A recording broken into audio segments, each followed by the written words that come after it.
The following message is transmitted at the request of the United States Geological Survey. Geologists have detected a medium-sized earthquake with a magnitude of 6.5 on the Richter scale that has struck the mouth of the St. Joseph River. All residents near the Constantine Dam are advised to drop, cover, and hold. Turn off all gas to prevent fires, as fires are the most common hazard during an earthquake. If you spot a fire, put it out immediately. If you are indoors, get underneath a sturdy piece of furniture. If you are outside and are near structures or trees, get away from them fast. If you hear a hissing noise or smell gas, evacuate the building immediately.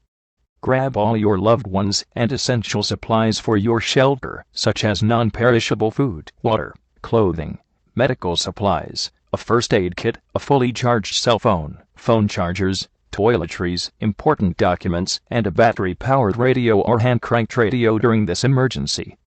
Stay tuned for further updates.